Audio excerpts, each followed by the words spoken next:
18 जून 2025 आंध्र प्रदेश के पन्याम पुलिस थाना क्षेत्र के सुगाली मेट्टू इलाके से एक लाश बरामद होती है। गर्मियों की उस तपती दोपहर में जंगल के एक सन्नाटे भरे कोने में पड़ी एक सड़ी लाश के साथ ये कहानी शुरू होती है। एक ऐसी शादी से जो महज 30 दिनों के अंदर मौत के मातम में बदल गई, और एक मिसिंग केस से जो परत दर परत खुलती गई एक भयावह साजिश बनकर सामने आया। नमस्कार दोस्तों, मैं विनय कुमार।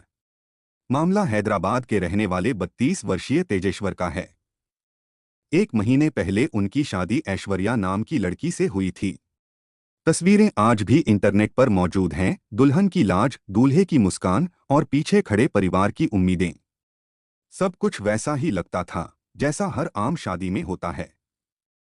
18 मई 2025 को दोनों की शादी हुई और ऐश्वर्या अपने ससुराल पहुंची। शुरू के कुछ दिन सामान्य बीते, लेकिन जल्द ही दोनों के बीच खटपट शुरू हो गई। घर में लड़ाई झगड़े, तकरार और तनाव बढ़ने लगा। इसी बीच 17 जून को तेजेश्वर अचानक लापता हो गए। परिवार को शक हुआ, लेकिन कोई ठोस सुराग नहीं मिला। उनके भाई थाने पहुंचे और मिसिंग रिपोर्ट दर्ज कराई। रिपोर्ट में बताया गया कि तेजेश्वर पिछले 24 घंटे से संपर्क में नहीं हैं। पुलिस ने मामले की तहकीकात शुरू की। सीमावर्ती जिलों और अन्य राज्यों के थानों को जानकारी भेजी गई। फिर एक दिन खबर आई, आंध्र प्रदेश के पन्याम थाना क्षेत्र के पास एक डेड बॉडी बरामद हुई है। लाश की हालत इतनी भयावह थी कि उसे देख पाना भी मुश्किल था। शरीर पूरी तरह सड़ चुका था, कीड़े रेंग रहे थे और लाश घासपूस में फेंकी गई थी। हालांकि शरीर की बनावट और कपड़ों के आधार पर अंदाजा लगाया गया कि ये तेजेश्वर की ही लाश हो सकती है। जांच गहराई से शुरू हुई, पोस्टमार्टम हुआ और जल्द ही पुष्टि हो गई कि यह वही तेजेश्वर हैं जो 17 जून से लापता थे। अब ये मामला एक मिसिंग केस से सीधे मर्डर केस में तब्दील हो गया। पुलिस को सबूतों में एक सोची समझी साजिश की झलक दिखाई दी। हत्या को बाकायदा प्लानिंग और प्लॉटिंग के तहत अंजाम दिया गया था। तेजेश्वर पेशे से लैंड सर्वेयर थे और जोगुलांबा गढ़वाल जिले में तैनात थे। उसी जिले से वे 17 तारीख को अचानक लापता हुए और फिर आंध्र प्रदेश में उनकी डेड बॉडी मिली। जैसे जैसे पुलिस आगे बढ़ी, शक की सुई घूमते हुए तेजेश्वर की पत्नी ऐश्वर्या तक पहुंची। अब सवाल उठता है कि आखिर ऐश्वर्या और तेजेश्वर की शादी कैसे हुई थी। फरवरी 2025 की बात है। कुर्नूल जिले की रहने वाली ऐश्वर्या के लिए लड़का देखा जा रहा था। तेजेश्वर का नाम सामने आया। दोनों परिवार मिले, बात आगे बढ़ी और 13 फरवरी को सगाई हो गई। शादी की तारीख तय हुई 18 मई। तैयारियां शुरू हो गईं, लेकिन शादी से ठीक 5 दिन पहले एक ऐसा घटनाक्रम हुआ जो इस रिश्ते की जड़ों को हिला गया। ऐश्वर्या अचानक घर से गायब हो गई। उसकी गैरहाजिरी की खबर परिवार में हलचल मचा गई। ससुराल वालों तक भी खबर पहुंची। ऐश्वर्या की मां सुजाता से सवाल पूछे गए, लेकिन कोई जवाब नहीं मिला। पूरे 5 दिन बाद ऐश्वर्या खुद घर लौटी। वो बताती है कि वो अपने एक दोस्त के घर चली गई थी, क्योंकि शादी की तैयारियों, खर्चों और दहेज जैसी मांगों के कारण वो मानसिक दबाव में थी। इस वजह से वह कुछ समय के लिए दूर हो गई थी। वापस लौटने के बाद वो तेजेश्वर से बात करती है, क्योंकि अब तक ससुराल और मायके दोनों को उसकी फरारी की खबर लग चुकी थी। रिश्ते पर संकट मंडरा रहा था, लेकिन जैसे तैसे वो लौट आई और अपनी शादी बचा ली। आखिरकार 18 मई को वो शादी करके अपने ससुराल पहुंच गई। तेजेश्वर के घर कदम रखते ही हालात कुछ अजीब लगने लगे।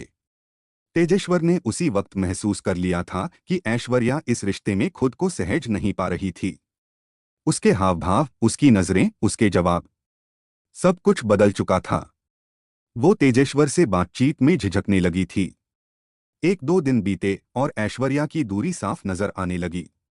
वो दिन भर मोबाइल फोन पर ही लगी रहती थी, अक्सर मुस्कुराकर स्क्रीन की ओर देखती, जबकि घर में उसके पति से संवाद लगभग टूट चुका था। तेजेश्वर ने कई बार उसे समझाया, सवाल किए, नाराजगी भी जताई, मगर ऐश्वर्या ने एक भी बार उसका कहा नहीं माना। धीरे धीरे घर का माहौल बोझिल होता चला गया। रिश्ते में सिहरन आने लगी थी। दोनों के बीच नजदीकियां तो कभी बनी ही नहीं, उल्टा ऐश्वर्या लगातार तेजेश्वर को खुद से दूर रखती रही। तेजेश्वर के लिए ये सब किसी अबूझ पहेली जैसा हो गया था उसे समझ ही नहीं आ रहा था कि आखिर उसकी नयनवेली पत्नी उससे इस कदर बेरुखी क्यों बरत रही है।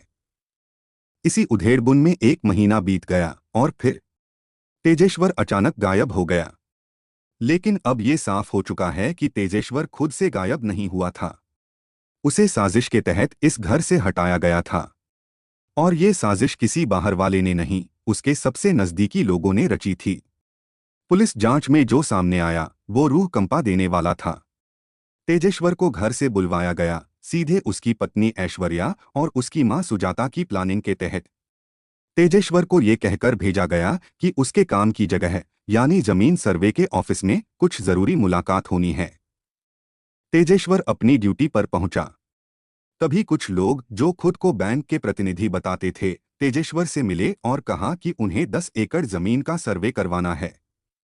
तेजेश्वर बिना किसी शक के उनकी गाड़ी में बैठ गया, क्योंकि ये उसका रोज का काम था। लेकिन उसे क्या पता था कि ये उसका आखिरी सफर होगा। जिन लोगों के साथ वो गया वो ऐश्वर्या और सुजाता द्वारा भेजे गए हत्यारे थे। सुनसान इलाके में ले जाकर तेजेश्वर पर चाकुओं से एक के बाद एक ताबड़तोड़ वार किए गए। उसके शरीर पर जगह गहरे घाव किए गए और आखिर में उसका गला रेत दिया गया। तेजेश्वर वहीं ढेर हो गया, जमीन पर लहूलुहान घास में ढका और कुछ ही दिनों में सड़ने लगा। जब पुलिस ने उसकी डेड बॉडी बरामद की तो हालत इतनी दयनीय थी कि देख पाना भी मुश्किल हो रहा था। पोस्टमार्टम रिपोर्ट में साफ था, तेजेश्वर पर गुस्सा निकाला गया था, नफरत उतारी गई थी। सिर्फ हत्या नहीं की गई थी, बल्कि उस इंसान की पहचान तक को मिटाने की कोशिश हुई थी। जैसे जैसे जांच आगे बढ़ी, शक की सुई सीधे ऐश्वर्या और उसकी मां की ओर मुड़ी। कॉल डिटेल्स यानी सीडीआर खंगाले गए तो पुलिस हैरान रह गई। शादी के बाद महज 1 महीने में ऐश्वर्या ने एक ही नंबर पर 2000 से ज्यादा बार कॉल की थी। पुलिस ने जब उस नंबर की पहचान की तो पता चला कि वो नंबर एक बैंक कर्मचारी का है। और यहीं से कहानी ने वो मोड़ लिया जिसने पुलिस की आंखें खोल दी। जिस बैंक कर्मचारी से ऐश्वर्या बात कर रही थी वही उसका प्रेमी था और उसने ही हत्या की पूरी सुपारी ली थी। बैंक में काम करने वाले इस युवक ने बकायदा सुपारी किलर्स को हायर किया, उन्हें पैसे दिए और तेजेश्वर को रास्ते से हटाने का प्लान तैयार किया। लेकिन यहीं से एक और बड़ा खुलासा सामने आया। जब पुलिस ने गहराई से जांच की तो पता चला कि वही बैंक कर्मचारी सिर्फ ऐश्वर्या का प्रेमी नहीं था। वो पहले ऐश्वर्या की मां यानी सुजाता के साथ भी अफेयर में था। मां और बेटी दोनों का एक ही पुरुष से संबंध था। ये बात जानकर पुलिस के भी होश उड़ गए। अब तस्वीर साफ हो चुकी थी। ऐश्वर्या और उसकी मां दोनों को तेजेश्वर का वजूद चुभने लगा था। वो एक रुकावट बन चुका था, एक ऐसा पत्थर जिसे हटाना जरूरी समझा गया। और इसी सोच ने जन्म दिया इस निर्मम हत्या को। ऐश्वर्या ने अपने प्रेमी के जरिए इस वारदात को अंजाम दिलवाया। उसने वो सब कुछ छिपाया और फिर अपनी मां के साथ मिलकर वो नकाब ओढ़ा जो एक पत्नी का होता है। लेकिन दिल में एक कातिल छिपा बैठा था। पुलिस ने तेजेश्वर की डेड बॉडी को बरामद किया, फॉरेंसिक टीम को बुलाया और बॉडी को पोस्टमार्टम के लिए भेजा। रिपोर्ट में पुष्टि हुई कि ये वही शख्स था जिसकी मिसिंग की शिकायत थी। तेजेश्वर, उम्र 32 वर्ष, लैंड सर्वेयर, अब सिर्फ एक नाम बन चुका था पुलिस रिकॉर्ड में। और आपने देखा होगा कि एक मर्डर को अंजाम दिया गया। वो लड़की चाहती थी तो वो उस हस्बैंड को छोड़ सकती थी, शादी नहीं कर सकती थी। लेकिन बावजूद इसके, क्योंकि मोटिव जो नजर आ रहा है फिलहाल वो यह है कि प्रॉपर्टी उसकी मेन रहा होगा। रीजन जिसकी वजह से उसने शादी की और शादी के बाद भी अफेयर को कंटिन्यू रखना चाहती थी। लेकिन उसके हस्बैंड को ये सब कुछ बिल्कुल स्वीकार नहीं था। उसे उम्मीद थी कि शादी के बाद सब कुछ बेहतर होगा, रिश्तों में विश्वास आएगा, लेकिन ऐसा नहीं हुआ। तेजेश्वर को रिश्ते में जो ईमानदारी चाहिए थी वो कहीं नजर नहीं आई। और शायद यही वजह रही कि महज 1 महीने के अंदर उस शख्स को हमेशा के लिए इस दुनिया से मिटा दिया गया।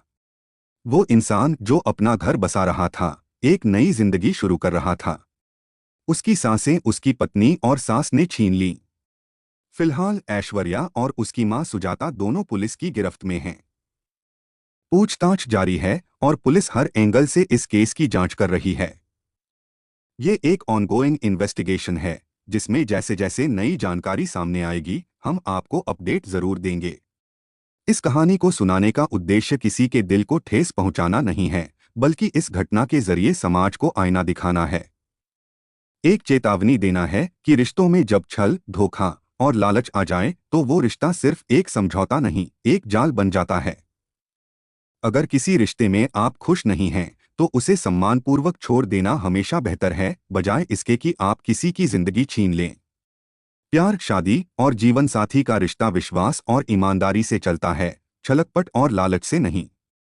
किसी की जिंदगी लेने से पहले ये जरूर सोचें कि क्या आपकी नफरत किसी के जीवन से ज्यादा भारी होनी चाहिए।